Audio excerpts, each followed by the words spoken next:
कि अगर हम रोशनी की बात करेंगे तो हमें अंधेरे की बात करने की ज़रूरत नहीं है। हम किसी पे तनकीद नहीं करेंगे, हम किसी की कमी नहीं बताएंगे, हमारे दिल का क्या हाल है वो सब जानते हैं, मगर उस सब के बावजूद हम सिर्फ जोड़ की, प्यार की, आगे बढ़ने की, आगे चलने की बात करेंगे। कि जब संविधान नहीं था उस वक्त भी यहाँ पे रहने बसने वाले लोगों में प्यार और मोहब्बत था, भाईचारा था। संविधान जब आया इस मुल्क में, उसने उस प्यार और मोहब्बत को लिखा पढ़ी में, उस ग्रंथ में महफूज कर दिया कि देखिए, आप किसी से बोलने की जो आज़ादी है उसका ये मतलब बिल्कुल नहीं है कि आप उससे कुछ बुलवा सकते हैं ज़बरदस्ती, चाहे वो नेशनल एंथम ही क्यों ना हो। बुनियादी बात सिर्फ दो बातें जो मैं आपके सामने मुख्तसर से रखूंगा।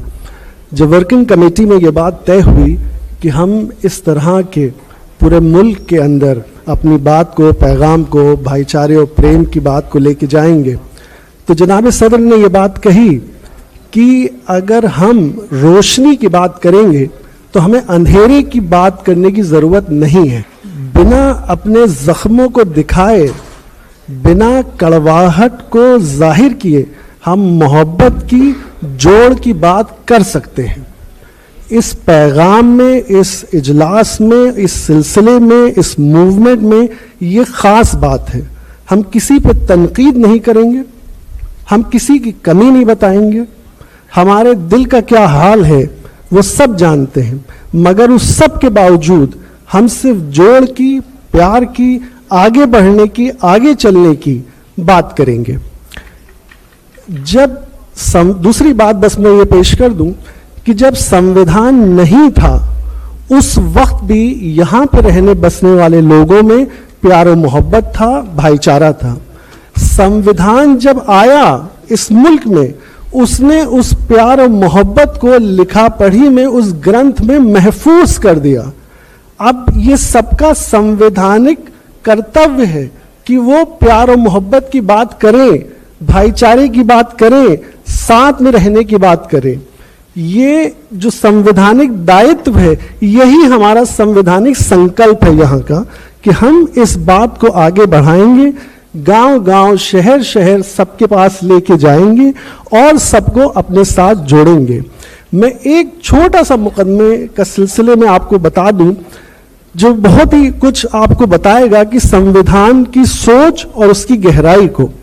1986 में केरला में 3 बच्चे ऐसे थे जिन्होंने राष्ट्र नेशनल एंथम नहीं गाया, और जब उन्होंने वहाँ के ऊपर एक कानून आया 86 के करीब जिसमें उनको सब बच्चों को गाना था। वो 3 बच्चे ऐसे थे जो एक ईसाई मजहब के एक फिरके के थे। उनका वो फिरका ये बात कहता था, जो बहुत ही अजीब बात थी, और ये बात सुप्रीम कोर्ट ने अपने फैसले में लिखी कि वो सिर्फ और सिर्फ अपने खुदा की तारीफ में खड़े होकर के वो गा सकते हैं और खड़े होंगे, इज्जत करेंगे, लेकिन कोई चीज़ गाएंगे नहीं। अब ये बात आई जब नेशनल एंथम उन्होंने नहीं गाया तो उनको स्कूल से निकाल दिया गया। उनके वालिद हाई कोर्ट गए और हाई कोर्ट में उन्होंने दरख्वास्त लगाई कि हमारी जो आईन है उसमें दफ़ा 25 के हिसाब से मजहबी आज़ादी है और दफ़ा 19 के हिसाब से हमें बोलने या ना बोलने की आज़ादी है। मगर हाई कोर्ट ने वो बात नहीं मानी और बात सुप्रीम कोर्ट में आई, और सुप्रीम कोर्ट का 1986 का विजय मैनुअल का फैसला है। मैं चाहूँगा कि वो आप सब उसको पढ़ें, और उसमें सुप्रीम कोर्ट ने ये बात कही कि देखिए, आप किसी से बोलने की जो आज़ादी है उसका ये मतलब बिल्कुल नहीं है कि आप उससे कुछ बुलवा सकते हैं ज़बरदस्ती, चाहे वो नेशनल एंथम ही क्यों ना हो।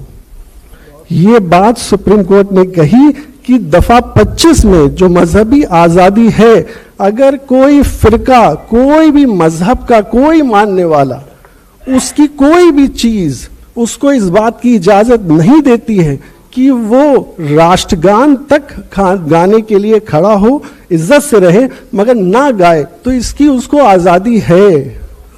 आर्टिकल 19 के बारे में कहा कि उसको ज़बरदस्ती आप बुलवा नहीं सकते हैं, और आखिर में उन्होंने एक लाइन लिखी कि हमारा संविधान हमको इस बात की नसीहत देता है, तरगीब देता है कि हम एक दूसरे की इज्जत करें और टॉलरेट करें।